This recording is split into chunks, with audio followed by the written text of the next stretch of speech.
بسم اللہ الرحمن الرحیم۔ السلام علیکم۔ قارون کا قصہ۔ قارون حضرت موسیٰ علیہ السلام کا رشتہ دار تھا اور بظاہر اس نے آپ کا دین بھی قبول کر لیا تھا، نماز پڑھتا تھا، تورات پڑھتا تھا، لیکن ریاکار اور کمزور عقیدے کا انسان تھا، مکمل ایمان نہ رکھتا تھا، چاہتا تھا کہ لوگ اسے خوش فہمی رکھیں تاکہ انہیں فریب دے سکے۔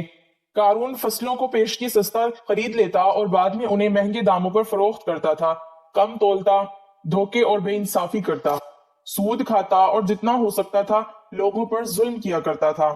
اس قسم کے کاموں سے بہت زیادہ دولت اکٹھی کر لی تھی اور اسے ہر چیز سے زیادہ عزیز رکھتا تھا۔ تکبر ایک ایسی صفت ہے جو صرف خالق کائنات کی شان کے لائق ہے۔ مخلوق میں سے کوئی بھی اس صفت کا اہل نہیں۔ جس نے بھی اللہ تعالیٰ کی دی ہوئی کسی نعمت کی وجہ سے تکبر اور غرور کو اپنایا، اللہ تعالیٰ نے اسے نشان عبرت بنا کر رکھ دیا۔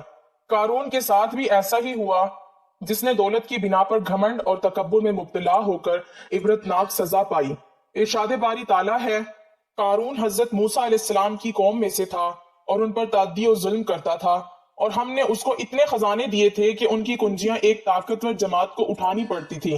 اور جب اس سے اس کی قوم نے کہا کہ اتراؤ مت، کیونکہ اللہ اترانے والوں کو پسند نہیں کرتا، اور جو مال تم کو اللہ نے عطا فرمایا ہے اسے آخرت کی بھلائی طلب کر اور دنیا سے اپنا حصہ نہ بھلا، اور جیسے اللہ نے تجھ سے بھلائی کی ہے ویسی تو بھی لوگوں سے بھلائی کر، اور ملک میں تعریب فساد نہ بھر، کیونکہ اللہ فساد کرنے والوں کو دوست نہیں رکھتا۔ وہ بولا، یہ مال مجھے میری دانش کے زور سے ملا ہے، کیا اس کو معلوم نہیں کہ اللہ نے اس سے پہلے بہت سی امتیں ہلاک کر ڈالی جو اس سے قوت میں بڑھ کر اور جمعیت میں بیشتر تھیں، اور گناہ گاروں سے ان کے گناہ کے بارے میں نہیں پوچھا جائے گا۔ پھر ایک روز قارون بڑی آرائش اور ٹھاٹھ سے اپنی قوم کے سامنے نکلا۔ جو لوگ دنیا کی زندگی کے طلب تھے کہنے لگے، جیسا معلوم عطا قارون کو ملا ہے کاش ہمیں بھی ایسا ہی ملے، وہ تو بڑا ہی صاحب نصیب ہے۔ اور جن لوگوں کو علم دیا گیا تھا وہ کہنے لگے کہ تم پر افسوس، مومنوں اور نیکوکاروں کے لیے جو ثواب اللہ کے ہاں تیار ہے وہ کہیں بہتر ہے، اور وہ صرف صبر کرنے والوں کو ہی ملے گا۔ بس ہم نے قارون کو اور اس کے گھر کو زمین میں دھسا دیا تو اللہ کے سوا کوئی جماعت اس کی مددگار نہ ہو سکی اور نہ وہ بدلہ لے سکا۔ اور وہ لوگ جو کل اس کے رتبے کی تمنا کرتے تھے صبح کو کہنے لگے، ہائے شامت، اللہ ہی تو اپنے بندوں میں سے جس کے لیے چاہتا ہے رزق فراغ کر دیتا ہے اور جس کے لیے چاہتا تنگ کر دیتا ہے۔ اگر اللہ ہم پر احسان نہ کرتا تو ہمیں بھی دھسا دیتا۔ ہائے خرابی، کافر نجات نہیں پا سکتے۔ وہ جو آخرت کا گھر ہے ہم نے اسے ان لوگوں کے لیے تیار کر رکھا ہے جو زمین میں ظلم و فساد کا ارادہ نہیں کرتے، اور نیک انجام تو پرہیزگاروں ہی کا ہے۔ قتادہ رحمت اللہ علیہ بیان کرتی ہیں کہ قارون حضرت موسیٰ علیہ السلام کا چچا زاد تھا۔ وہ بہت خوشخوانی سے تورات کی تلاوت کرتا تھا، اس لیے اسے منور کہتے تھے، لیکن یہ اللہ کا دشمن منافق بن گیا، جیسے سامری نے منافقت اختیار کی تھی، اور اسے اپنی دولت پر گھمنڈ نے تباہ کر دیا۔ بعض علماء نے اسے حضرت موسیٰ علیہ السلام کا چچا قرار دیا ہے، تاہم اکثر علماء نے پہلے قول کو ترجیح دی ہے۔ شہر بن خشب بیان کرتے ہیں کہ اس نے اپنی قوم پر برتری کے اظہار کے لیے معمول سے ایک بالشت زیادہ لمبے کپڑے پہننا شروع کر دیے تھے۔ اس کے پاس بہت زیادہ خزانے تھے، حتیٰ کہ اس کی چابیاں قوی ہیکل مردوں کی ایک جماعت بمشکل اٹھاتی تھی۔ اس کی قوم میں سے اس کے خیرخواہ افراد نے اسے نصیحت کرتے ہوئے کہا، اترا مت، اللہ نے تجھے جو دولت دی ہے اس پر فخر نہ کر اور دوسروں کو تحقیر کرتے ہوئے برتری کا اظہار نہ کر۔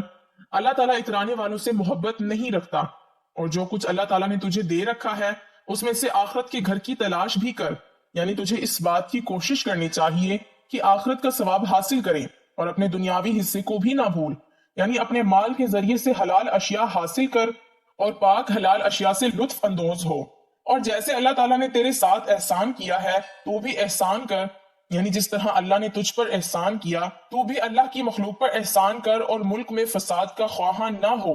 یقین مان کہ اللہ مفسدوں کو ناپسند کرتا ہے۔ اس واضح اور درست نصیحت کے جواب میں ہارون نے کہا، یہ سب کچھ مجھے میری اپنی سمجھ کی بنا پر دیا گیا ہے، یعنی مجھے تمہاری بات سننے اور تمہاری نصیحت سننے کی کوئی ضرورت نہیں۔ مجھے اللہ نے اتنی دولت اس لیے دی ہے کہ اسے معلوم ہے کہ میں اس کا مستحق ہوں۔ اگر میں اللہ کی نظر میں پیارا نہ ہوتا تو وہ مجھے یہ سب کچھ نہ دیتا۔ اللہ تعالیٰ نے اس کی تردید کرتے ہوئے فرمایا، کیا اسے اب تک یہ معلوم نہیں کہ اللہ تعالیٰ نے اس سے پہلے بہت سی امتیں غارت کر دیں جو اس سے بہت زیادہ قوت والی اور بہت بڑی جمع پونجی والی تھیں، اور گناہ گاروں سے ان کے گناہ کی باز پرس نہیں کی جاتی، مطلب یہ کہ گزشتہ اقوام میں ہم نے ایسے لوگوں کو بھی ان کے گناہوں کی وجہ سے تباہ کر دیا تھا جو قارون سے زیادہ طاقتور اور زیادہ مالدار اور زیادہ اولاد والے تھے۔ اگر قارون کی بات درست ہوتی تو ہم اس سے زیادہ مال رکھنے والوں کو سزا نہ دیتے، اس لیے اس کا مالدار ہونا ہمارا پیارا ہونے کی دلیل نہیں، جیسا کہ اللہ تعالیٰ کا ارشاد ہے، اور تمہارے مال اور اولاد ایسے نہیں کہ تمہیں ہمارے قریب کر دیں سوائے ان کے جو ایمان لائے اور نیک عمل کریں۔ نیز ارشاد فرمایا، کیا یہ یوں سمجھ بیٹھے ہیں کہ ہم جو بھی ان کی مال اولاد بڑھا رہے ہیں وہ ہم ان کی بھلائیوں میں جلدی کر رہے ہیں؟ نہیں، بلکہ یہ سمجھتے ہی نہیں۔ اللہ تعالیٰ نے فرمایا، پس قارون پوری آرائش کے ساتھ اپنی قوم کی مجمع میں نکلا۔ آرائش سے مراد یہ ہے کہ وہ عمدہ لباس پہن کر عمدہ سواری پر نوکروں چاکروں کے ساتھ نکلا۔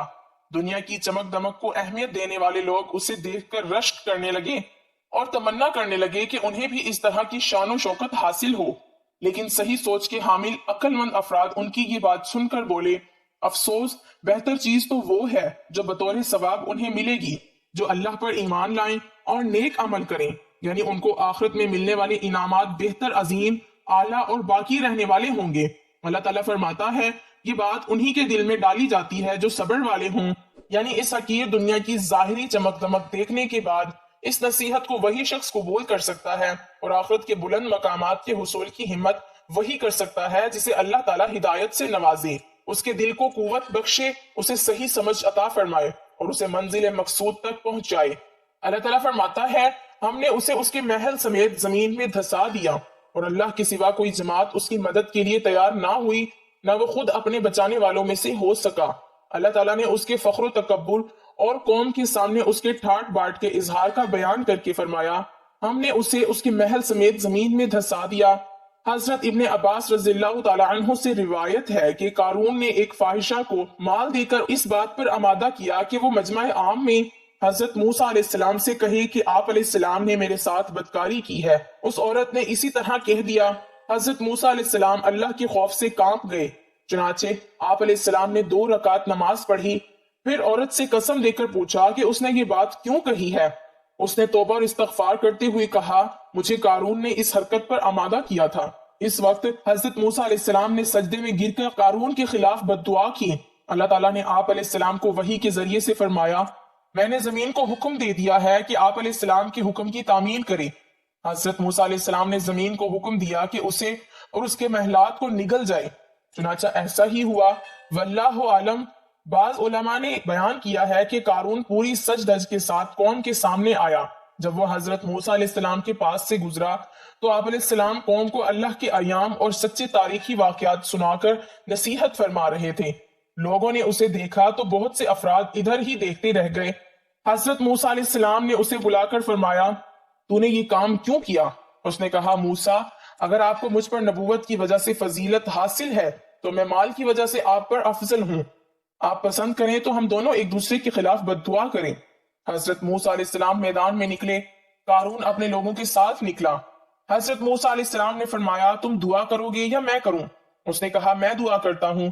قارون نے حضرت موسیٰ علیہ السلام کے خلاف دعا کی، لیکن اس کی دعا قبول نہ ہوئی۔ حضرت موسیٰ علیہ السلام نے فرمایا، اب میں دعا کروں؟ اس نے کہا، کیجئے۔ حضرت موسیٰ علیہ السلام نے فرمایا، یا اللہ، زمین کو حکم دے کہ آج میری اطاعت کرے کہ میں نے زمین کو یہ حکم دے دیا ہے کہ حضرت موسیٰ علیہ السلام نے فرمایا، اے زمین، انہیں پکڑ لے۔ زمین نے ان سب قانون اور اس کے ساتھیوں کو قدموں تک پکڑ لیا۔ آپ علیہ السلام نے فرمایا، انہیں پکڑ لے۔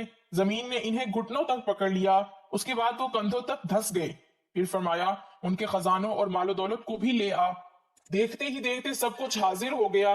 حضرت موسیٰ علیہ السلام نے ہاتھ سے اشارہ کر کے فرمایا، بنو لاوی، زمین کے اندر چلے جاؤ۔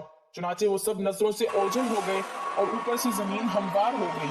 اللہ تعالیٰ نے فرمایا، اللہ کے مقابلے میں کوئی جماعت اس کی مدد نہ کر سکی، نہ وہ خود اپنے آپ کو بچا سکا، یعنی نہ وہ خود اپنی مدد کر سکا، نہ کوئی اس کی مدد کے لیے کچھ کر سکا۔ جیسے دوسرے مقام پر ارشاد ہے، لہٰذا نہ ہوگا قیامت کے دن اس کے پاس کچھ زور اور نہ کوئی مددگار۔ جب وہ زمین میں غرق ہو گیا، اس کے معاملات اور مال و دولت سب ختم ہو گئے، تب اس جیسی دولت کو تمنا کرنے والے شرمندہ ہوئے۔